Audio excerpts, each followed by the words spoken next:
Game 2, Denver, LA tonight. Last night, Jimmy Butler and the Heat go in there, stun the Celtics in that third quarter. And what Jimmy Butler did, he had, 6 steals last night on top of the 30-plus points he put up. The guy's a machine in the playoffs.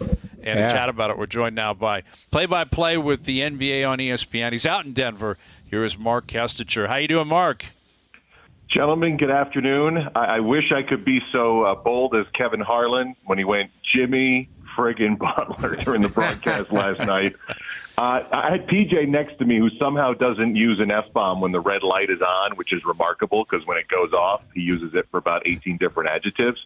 But that's about what we were thinking watching that game in a restaurant in Denver last night. Could Jimmy Butler, how far can he take them with these type of performances? Does this run out of gas? What is he capable of with that group? How could this possibly continue? Or can it, period? You know what? I've been sitting here all year trying to figure out what's wrong with the Miami Heat. And then we get to the playoffs and the play-in where they were nearly eliminated in that second play-in game. And I figure, surely they're not going to go far. They've got to face Milwaukee. And then, the Knicks weren't as good as Milwaukee, and they took care of them. And then I'm saying, that's it. That's as far as they can go. And then last night happens. And I just have to come to grips that, Gabe Vincent has turned into a very capable point guard. Caleb Martin, I guess, is better than anyone, ever thought he could be. Max Strus is the real deal. So, we haven't even talked Butler and Adebayo. I don't know how they're doing it. I really don't, except that they're gritty. You can't let up for a moment. That's what Boston found out. That was a long moment in the third quarter last night when they gave up 46 or whatever it was. So everything tells you this should be it. This should be done. That's as far as they go. A 1-0 lead on the road. But I just can't figure out how they do it. But they are an amazing team, I guess is the best way to phrase it. Well, I would argue that the same thought process is applied to the Lakers all year, Mark, where it was are they going to miss the play-in again? What is going to happen here? How south is this going to go? And now all of a sudden, they're in the Western Final. Yes, they're down 1. I expect them to respond tonight. But same kind of scenario. They had to play their way in, and then they've taken care of business. How much faith do you have in the Lakers still having enough in the tank, not only to respond tonight, but possibly push through Denver? It's weird because Miami's up 1-0 and the Lakers are down 1-0. And, it's easier to buy the Lakers than it is Miami, especially, Anthony Davis has played for 2 straight months. I mean, that's like a headline down here, that he hasn't gotten injured. And LeBron James has left enough in the tank, to keep it interesting. And they've got guys who, have found good roles since either acquisition like Rui Hachimura or more playing time like Austin Reeves. And I think underrated is Dennis Schroeder as well, who's been around the league for many years. And, he can do a good job defensively for you. He also fills in as a playmaker, when LeBron's got to go out of the game or whomever's got to go out of the game. So I just think Denver's a much better team than anybody's given them credit for all year long.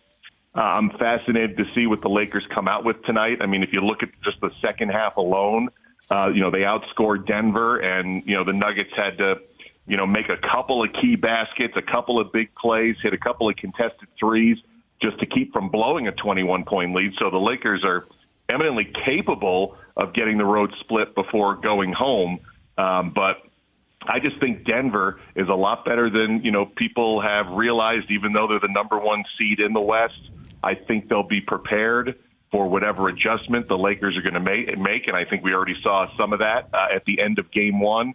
Just looking at it from Game 2, I'd love to see a 1-1 series going west to L.A., but still much advantage to the Denver Nuggets tonight. Mark, the players standing in the NBA seems massive, GOAT talk and rankings. How badly, or if at all, does the Joker kind of need to get one for his standing, or are the MVPs enough? How much would you think that would be weighing on him, and how important would it be for him? I think we're so fascinated with rings, and maybe I'll just keep it to Americans. All right, maybe it's a North American thing. You kind of should be fascinated with that. Everyone's fascinated with everything else. Why not be fascinated with the rings?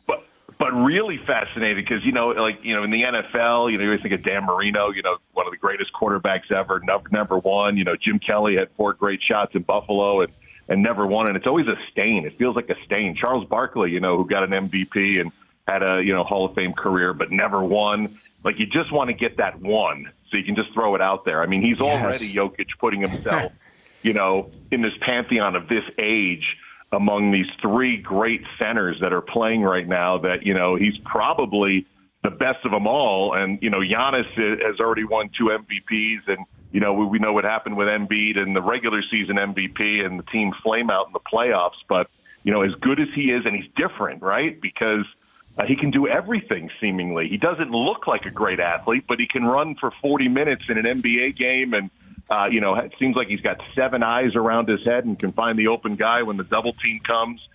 So he probably doesn't need it to be among the greats when it's all said and done. But I think we're all, me included, fascinated to say you got to get one, and this might be his best chance. You mentioned Embiid. Like, when are we going to kind of lose faith in the whole process there? Yeah. Like, does that ever work? I mean, they got rid of the coach. Like, is that ever going to work there? This was the year. This was the year because it feels like anybody can win. Look, we saw Milwaukee go down in round 1. I thought that Doc had a really good team, and for a moment there, I'm like, they're going to get by Boston, and then everyone's going to write their name in the finals. Doesn't mean they'll win it, but everyone's going to overlook Miami, and maybe Boston overlooked Miami yesterday. I don't, with Doc going away now, and we'll see who they bring in there, and who knows what's going to happen with James Harden.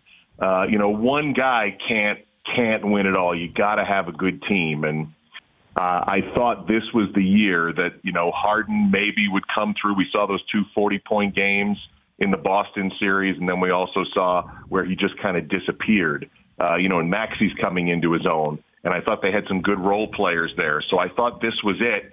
And much like, the Golden State saga to see, the end of the dynasty, if this is it, and what they're going to do this offseason, Philly's in that same boat for me. Got to see who the coach is, got to see what they're going to do, trades or re-signings, free agent deals.